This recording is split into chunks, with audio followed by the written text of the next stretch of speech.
Chapter 3. My nose hurts, Fanny said for the 5th time. They had only been in half an hour. Frank the bartender had done what he could about the mess and had given Fanny free aspirin and a plaster, which Fanny was now sporting across his face. My nose hurts, Derek said with a smirk. Sorry, Dad, can't help it. Fanny had his head to the floor and was nursing a pint with both hands. So, how did you get the broken nose in the first place? Bernard asked. He was stood at the table, looking at the boy with a kind of hopeless interest. The kind of bemused look you give to a child who has already eaten the whole jar of biscuits, hidden on top of a very tall cupboard, and you just had to ask. Don't want to talk about it, Fanny sulked.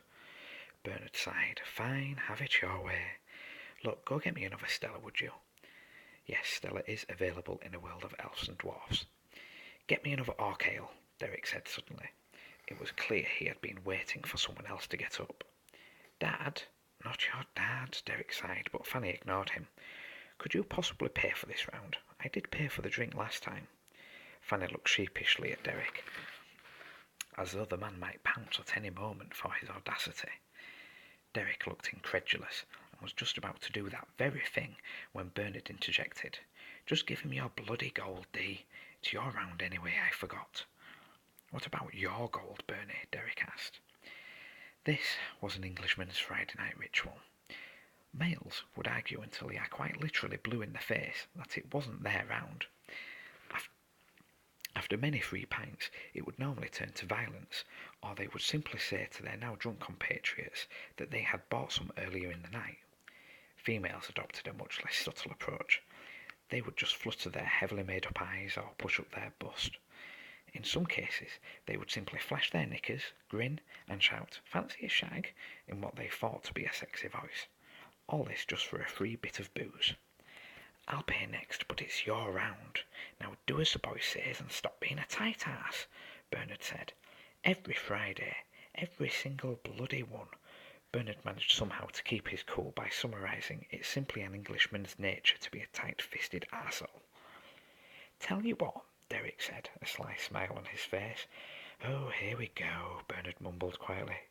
You get those sweets back, the very sweets that you conned me out of, and I'll buy the next round. Derek stared at Bernard. Oh, for height's sake, Bernard shouted, which, by the way, is quite a bad curse in dwarf circles. And with that, Bernard's head sunk from view. It was little wonder that most dwarfs that frequented multi-race bars and pubs normally came home with a black eye, bruised ribs, or bust lip. Being 3 foot 2 inch, don't forget the 2 inch, in a crowded pub of people literally twice your size had a certain disadvantage. Frank had kindly put up a warning little fellas present sign in the window. The next day, Frank needed medical attention due to a pickaxe being really where it shouldn't have been. Dwarfs have a size complex, have I mentioned that? Your round is next, and don't think it isn't, the floor said to Derek. Derek only feigned ignorance. Frank was at the bar, serving a couple of human women, who were arguing. As Bernard approached, he heard what the argument was about, and smiled. There always seemed to be an argument over who paid for the drinks on a Friday night. It's my turn, Gwen. I'm paying. No, not after you helped me with Trevor, Sasha. It's on me, Gwen said. I'll have none of it, Gwen. You do this all the time. Now let me pay for you. Not a chance, Sasha, Gwen said, and started to get money from her purse. Sasha saw this and tutted. Oh, no, you don't. Sasha got her money ready, thrust it at Frank, who just stood there with a blank look on his face, which Gwen grabbed. From here, I'm afraid it got violent. Honestly, human pride can be an ugly thing, Bernard thought, as a tussle of fake eyelashes, push-up bras and hair extensions flew past. Hey Frank, you free? Bernard shouted. Ah, Bernie, what'll it be? Frank had to lean right over the bar to see his stout patron, but he liked Bernard and didn't want to insult the fellow by not looking at him when spoken to, and of course the fear of another pickaxe-related accident always kept him as polite as it can be towards dwarven folk.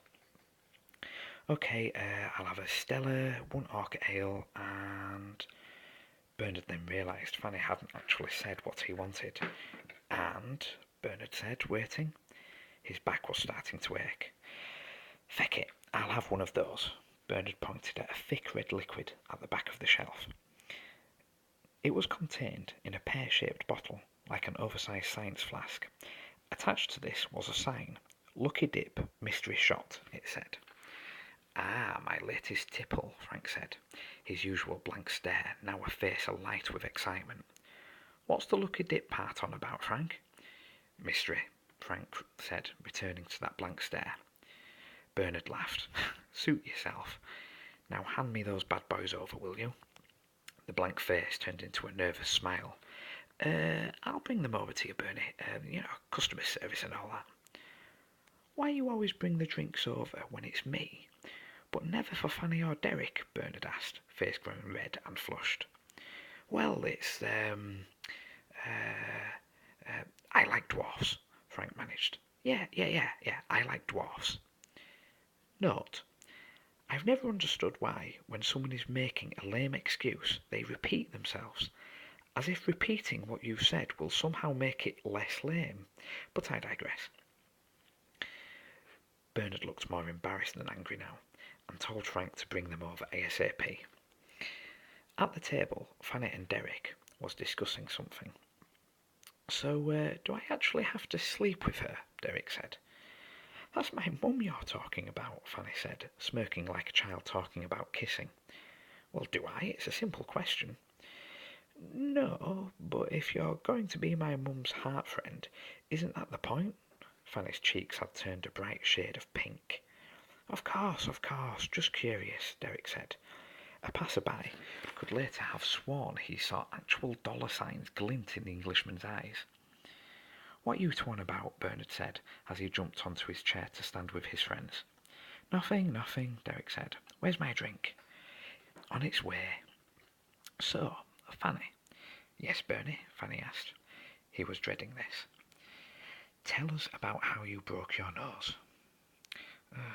"Promise you won't laugh," Fanny said, his head staring at the floor once more.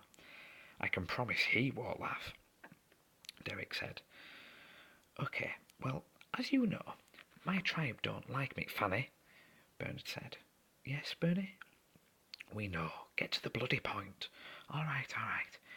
"Well, you know Bradlin from up our street? Mum starred in a bit of Englishman in you." Derek's eyes lit up at this, then glazed over, as if replaying a moment in his head over and over and over, and you get the picture. "Yes, the whole town knows Bradlin's mum," Bernard said, with a look like he'd just tasted something sour. "All the men really know her," Derek said dreamily. "Well, anyway, it was Bradlin who did it." "Bradlin!" Bernard gasped. "Did your nose in?" A smile was creeping on his lips.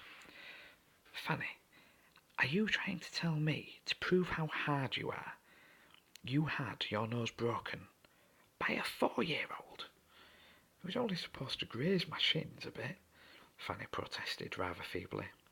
Bernard and Derek stared at each other and tried to compose themselves, but it was too much. They burst into floods of laughter. Poor Fanny. The drinks finally arrived, after tears had been wiped from faces. "What's this?" Fanny asked, as a vial of bright red liquid was placed in front of him. "Lucky Dip, Mystery Shot," Bernard said between gulps. "Drink up, lad, it'll cheer you up." Fanny drank the liquid, and as soon as he did, high-pitched screeches cut through the sounds in the pub like a knife. Everyone fell silent, then soon found the source of the noise. It was 2 orcs behind Frank's bar. Staff. "We got one, Frank," one of the beasts said. "Yup, definitely. It's the young elf lad over there," another said, pointing in Fanny's direction. Fanny saw the orcs pointing and went pale. Sensing his fear, Frank, who was still at the table, put his hand on Fanny's shoulder and said, "It's okay, Fanny. The orcs are with me. They're just sensing the magic." "What magic?" Fanny squealed. "The magic that was in the drink you just swallowed," Frank chuckled. "I was hoping it would be you, lad." "What have you done?" "I got the stuff from Granny Stiltskin," Frank said. The whole bar was silent. He had an audience and loved it. Granny Stillskin? The witch? Bernard said. The very same. Powerful stuff, that drink. Doesn't work on everyone, hence the name, but for a small percentage of people who drink Lucky Dip Mystery Shot, the magic will take hold and grow. And for those people, a wish will be granted. Frank saw that everyone was watching him. Even Derek had stopped thinking about Bradlin's mum. So, Fanny, what's your wish? You can have anything. Oh, I don't know. Maybe you're sick of being pushed around all the time, and you want to push back. Become a warrior.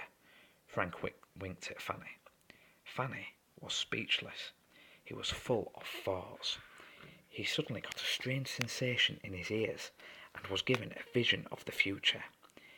In this future, Fanny was a beefed-up hero. His arms must have been at least twice the thickness they were now.